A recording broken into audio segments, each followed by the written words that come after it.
You guys ready? Let's get through this. I think you guys knew it was coming. We haven't seen you guys in a little while, and it feels like some stuff has happened since the last time we saw you. So let's get straight to it. Well, it happened, folks. He broke politics. I know we've had a good 200-year run here in the United States, but I'm afraid it's slowly coming to an end. Now, here's the thing.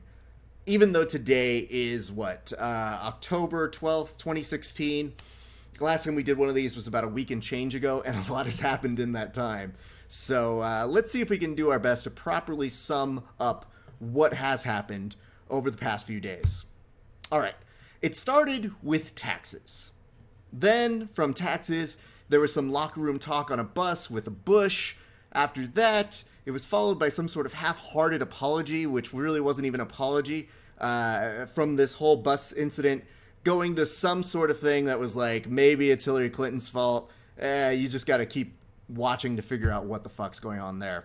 Then it turned into a publicity stunt the day of the debates, which then was followed by an abysmal performance at a debate itself.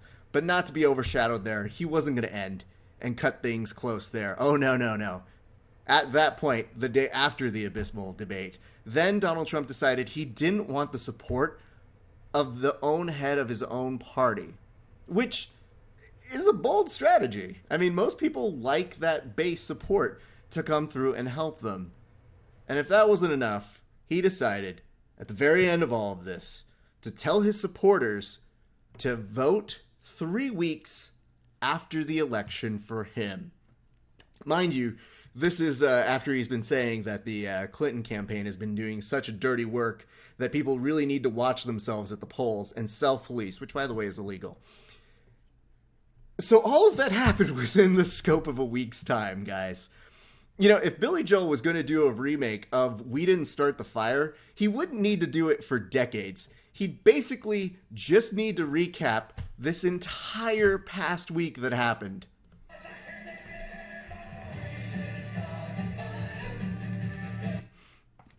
Sorry, there's nothing that makes me laugh more than Billy Joel in a music video about history, by the way, deciding to flip a table years before Housewives did it. Thank you.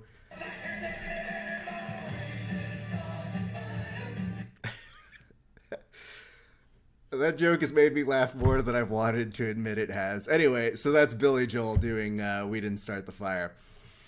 And that's just kind of bringing us up to date. That's not even really jokes in there. That's just kind of the progression of what the fuck has been happening.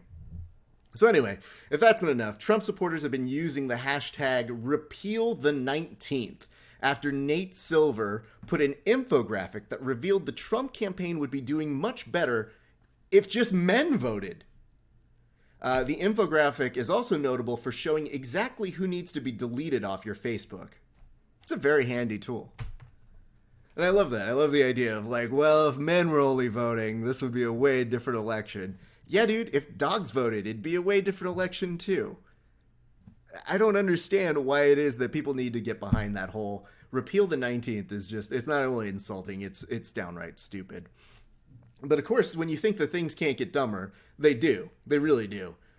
We've now been getting to this point where I believe in the time it took me to just put all of this together, Donald Trump basically took to the stands today and said that the NFL's rules for concussions are the equivalent of getting a little ding on your head, which, may actually help to explain what the fuck has been going inside of his brain for this past week. I'm just saying, maybe we should do a concussion test on the folks who are working the Trump campaign. I don't know. My opinion could be wrong. Don't know. Listen, it's been a week. We're going to get to talking about the debates in a little bit. But for right now, we're going to try and make sense of the rest of the world. So indulge us. There's some political talk we're going to get to. Hopefully we're able to address all the stuff that you guys want us to address. It's been a big week for WikiLeaks. We've been talking about it. We've seen a lot of people come through with it. But a set of emails have revealed a lot about the inner workings of Hillary Clinton's campaign, including an email that detailed the secret to a good risotto. Yeah, a good risotto, which just goes to show you can't trust the Clinton campaign with any classified information, folks. It had a C on that email. You think you can just give that risotto to the terrorists? Jesus Christ, get the fuck out of here, Podesta. Jesus. Another WikiLeaks news. There were a set of emails that just dropped today revealing that the Clinton campaign chairman, John Podesta, said that the campaign needed endorsements from needy Latinos. Now, I know you think the phrase needy Latinos seems like it would be enough to ruin a campaign or that it would be the worst. But, needy Latinos is still ages better than being called rapists or murderers. Oh, according to Trump a long time ago, some of them are rapists and murderers. Needy Latinos sounds like the nickname I went through in high school. What do you know about Raph? He's a needy Latino. I just need love. That's all I really need. In other news, apparently, and I think this speaks for itself, the President Obama, the guy who's still president now, he wants to have all humans on Mars in just 20 years' time. Or sooner, depending on how this election shakes out. We'll find out. I think it's really weird. I mean, I love that Obama loves science, but has he not seen The Martian? Did he not see what happened to Matt Damon? It's not great. I mean, the movie's great, but what was happening with Matt Damon, not so great. And also, rescuing people from Mars, did we learn nothing from that movie? Costs a lot of fucking money. I'm just saying. Listen, look, I think he says it best right here. Just look at that smug face on him. That photo, by the way, was meant to go 2 jokes earlier. And that's why you saw the photo of President Obama on Mars a little bit too early. But you know what? These are the growing pains we go through on live television, especially for late night. That's how you know now it's a late night show when that shit happens. I'm sorry. Why did that happen, Billy Joel?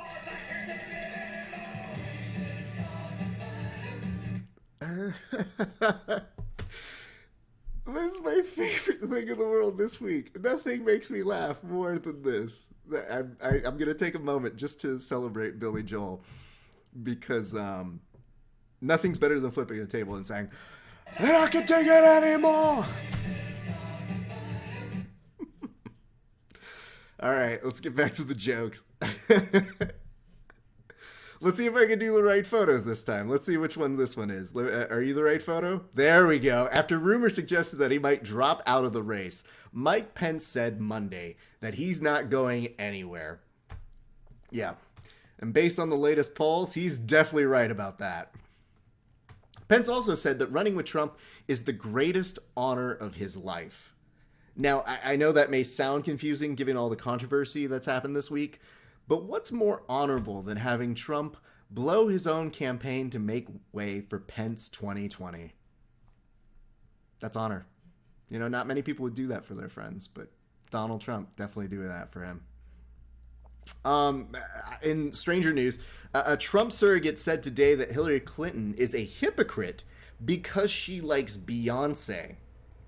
She was referring to Beyonce's lyrics and saying that Donald Trump may talk like that, like the locker room talk, but that Beyonce's lyrics are just as trite and offensive. Yeah. When she heard about it, Hillary was like, "Wait, do people not like Beyonce anymore? I'll hate her if you want me to. Is that what you? What do you want, people?"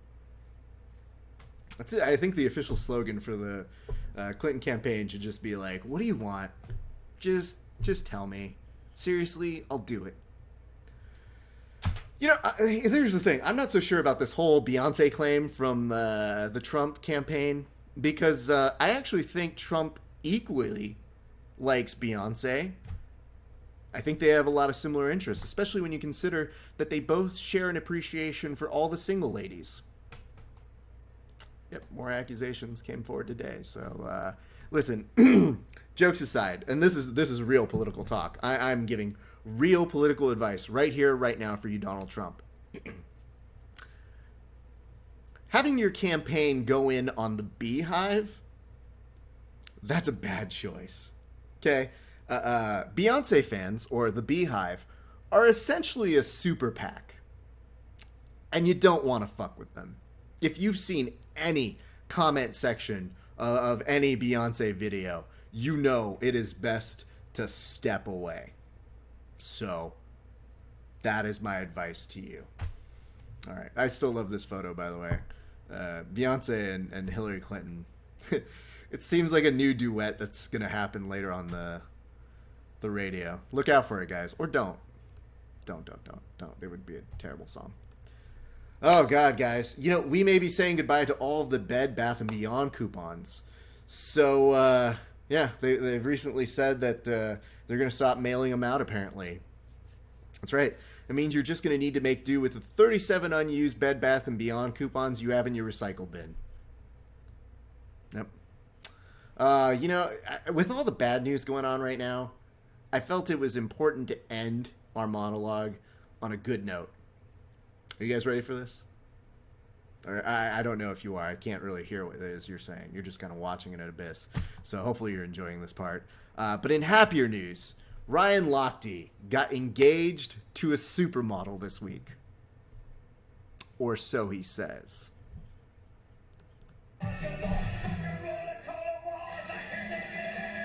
We didn't start the fire. Sorry, that cue took way too long. Listen, this is what happens when you do things live, people. You don't have the cue set up exactly the way you want them to. So it's the way it goes. Anyway, that'll conclude the monologue for this week's show. Let's talk about the debate. Okay.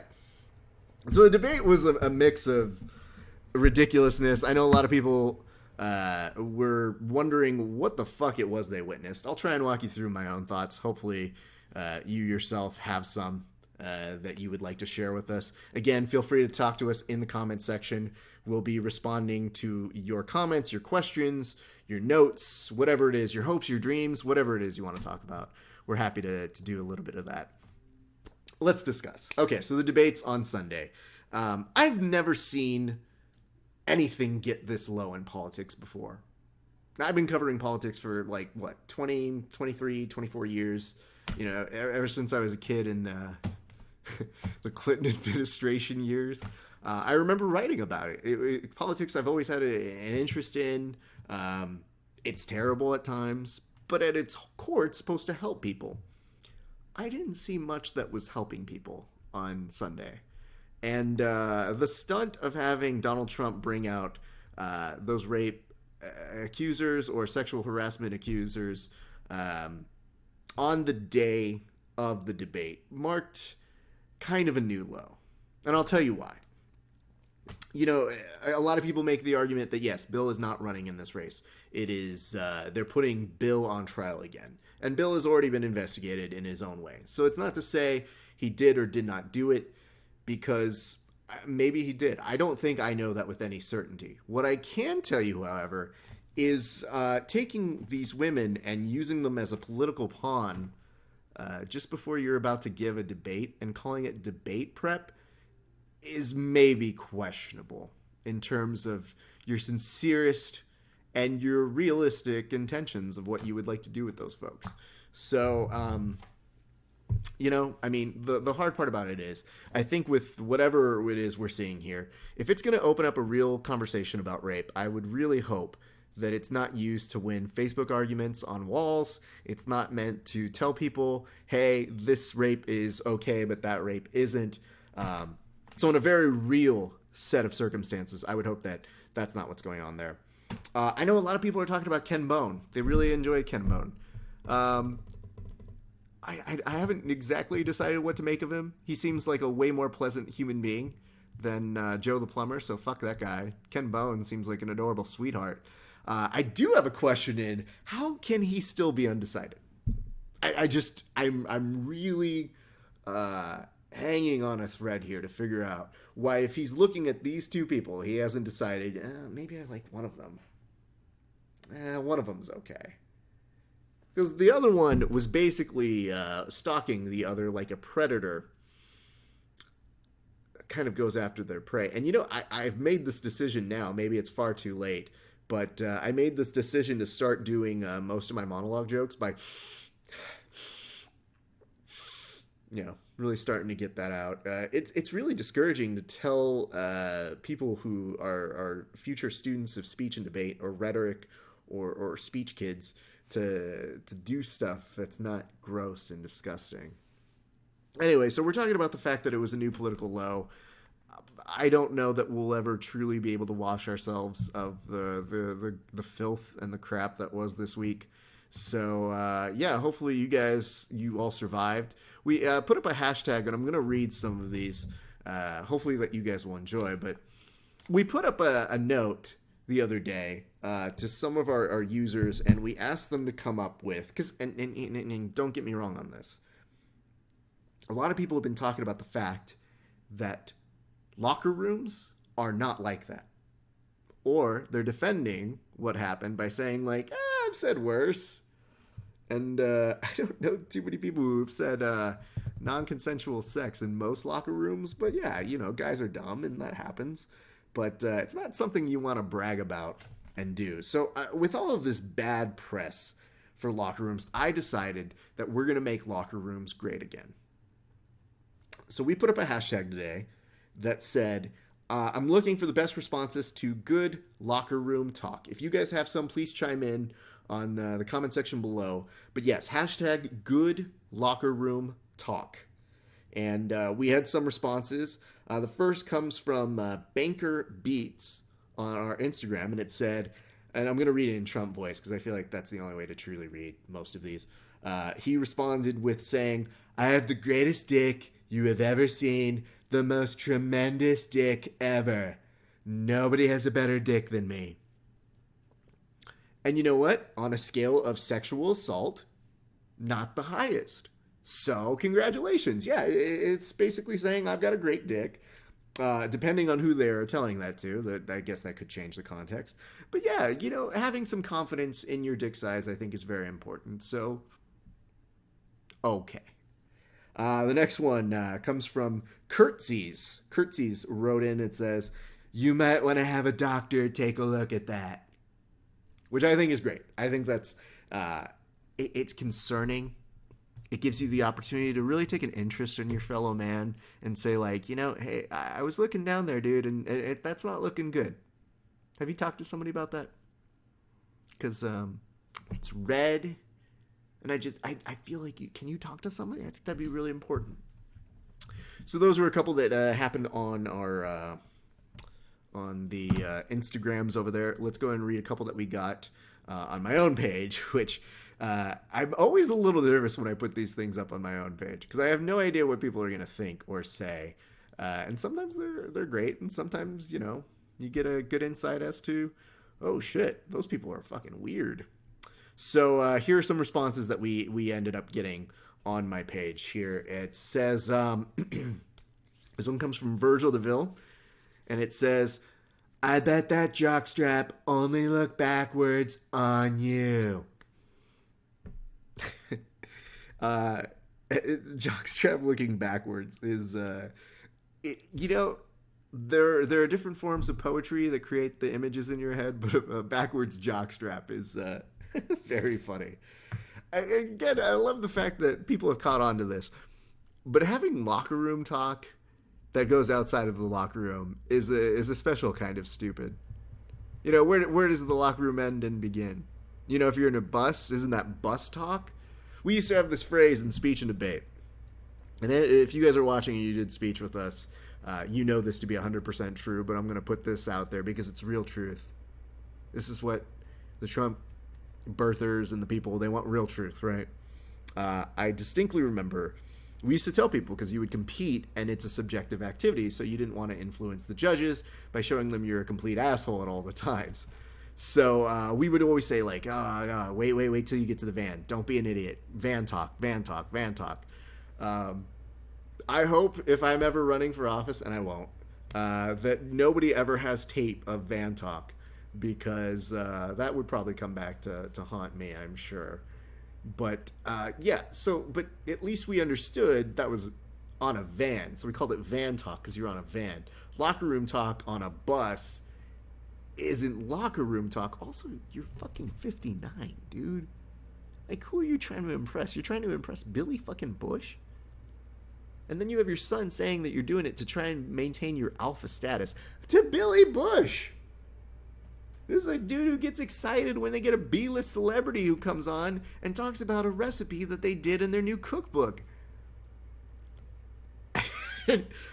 I know a lot of people talked about the phrase grab her by the pussy, by the way, which pussy grabber I thought was the next James Bond villain. But you guys tell me, I don't know. All right, this one comes from Joseph Shermer. It says, never knew someone with 2 belly buttons, which that is amazing. You know, most of the time in the locker rooms, a lot of us are just trying to do this. Just like, I don't want to see whatever's happening here. And yeah, I mean, if you've made the connection to look at the 2 belly buttons, I mean, you've really committed to this. This one comes from Josephine Wang, and it says, a priest... Sorry, I have to read it in Trump voice. Josephine Wang. Here we go. A priest, a presidential candidate, and a Stanford swimmer walk into a bar. No, wait, a locker room. Which, point well taken. Bars are different than locker rooms. And, I mean, guys, I don't know what the fuck to do with this. It's a fucking weird week in politics. To the best of my knowledge, FDR didn't have secret tapes on his opponent's wife. He never had tapes on any of this bullshit. It's opened up a new charter that I think just broke. If you were actively looking at CNN and all the pundits covering this, it broke them this week. And with good reason. So, for you guys, I'm glad that you are able to watch it. I'm glad that we were able to hopefully make some sense of it. I hope that you guys enjoy the new format that we've got going on here. I know it is something that we're looking to do a little bit more and have a little bit more fun with. So if you are enjoying our Monologue Mondays, please let us know. You know, I have missed doing it kind of like this, where you get the live interaction. You talk a little bit with the people and the kids and all the good stuff. Before we go, we did want to do a couple quick just topics that I guess breaking news is the segment we want to call this, where I haven't had a chance to really write a joke about it, but I figure it's a good time to just get my responses. Coming up through the AP Wire, we've got one that says, an original E.T. movie poster sells for nearly $4,000. I'm sorry, $400,000. Which is stupid. I mean, we live in an age where you can literally Xerox things. I don't know why you need that E.T. poster so bad, let alone, like, the Spielberg doesn't need that cash. A student got their professor's name wrong and then was accused of sexual harassment. Okay, if you say so. I do have to ask this to the people who are watching this. If you are one of these people, what the fuck is happening with clowns? There's apparently a Batman that's going around now antagonizing these clowns. And I'm not saying like clowns like politicians, like, oh, a Batman. Uh-oh, that's my voice. Oh shit, I just did a sad face on my own broadcast. I literally went to go see on our telecast if something was happening, and I accidentally pressed the sad face on my own telecast.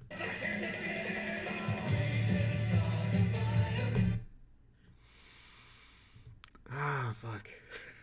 It's been a long fucking day. This is a new system. It's hard to use. I'm going to amend this. I'm going to put a heart. Heart myself. There. Heart and thumbs up. I'm sorry that happened. Yeah, so the clowns. What the fuck's happening with this? Why are they terrorizing people? And now that they've got clowns, obviously you can't have a clown without having a Batman, so I don't understand why the people didn't understand this would be the one thing to elicit a Batman. And if there is a time politically we needed the Batman to come help us, this would be one of them. So, anyway, what was I trying to tell you guys? That Mars is happening. Collision sidelines kills a retired teacher, which is just sad. It's just sad. I don't even know what to do. Well, first of all, why are you going there if you're a teacher and you're retired? Isn't the whole point to, like, not go and sit by the stands? Anyway, sorry. I'm just saying. Maybe retire and just, not go watch the football game. And of course, this is big news. Janet Jackson is pregnant at the age of 50, which I have no problem with. Janet Jackson she's one of the world's biggest legends. If she's going to be pregnant at 50, whatevs. It just means that we get more musical talent forever and ever. And I'll tell you this one thing. I have this one rule, and this is very true. The Jacksons are like the people I allow to lip sync. Everybody else, you have to perform live, but the Jacksons sing and dance. When people were like, Michael Jackson lip synced, you're like, yeah, the fuck he did.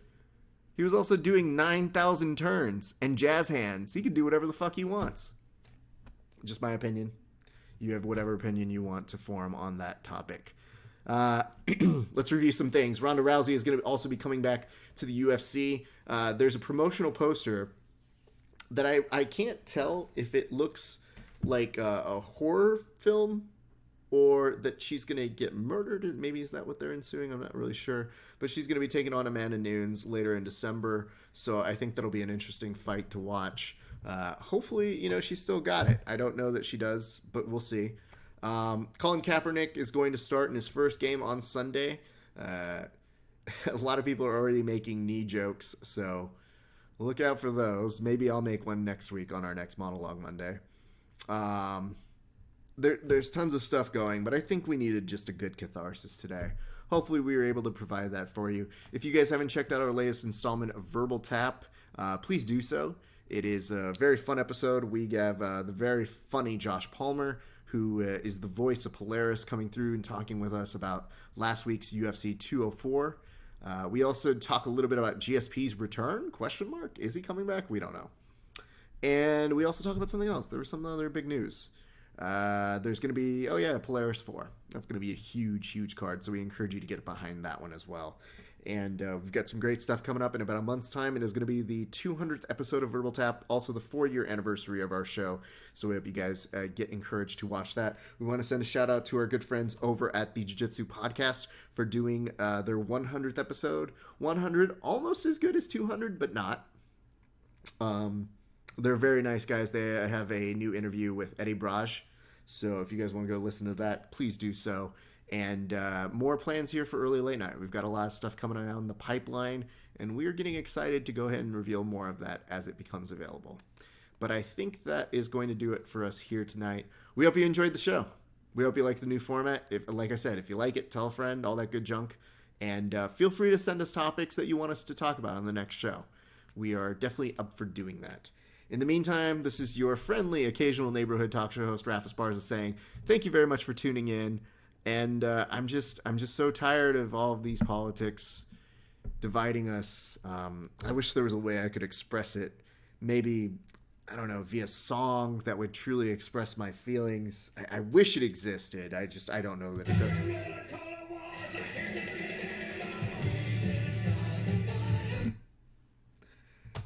I want to have that sound cue ready at all times. Again, thank you guys for tuning in. I hope you guys enjoyed this installment of Monologue Monday on a Wednesday. Have a good rest of your night.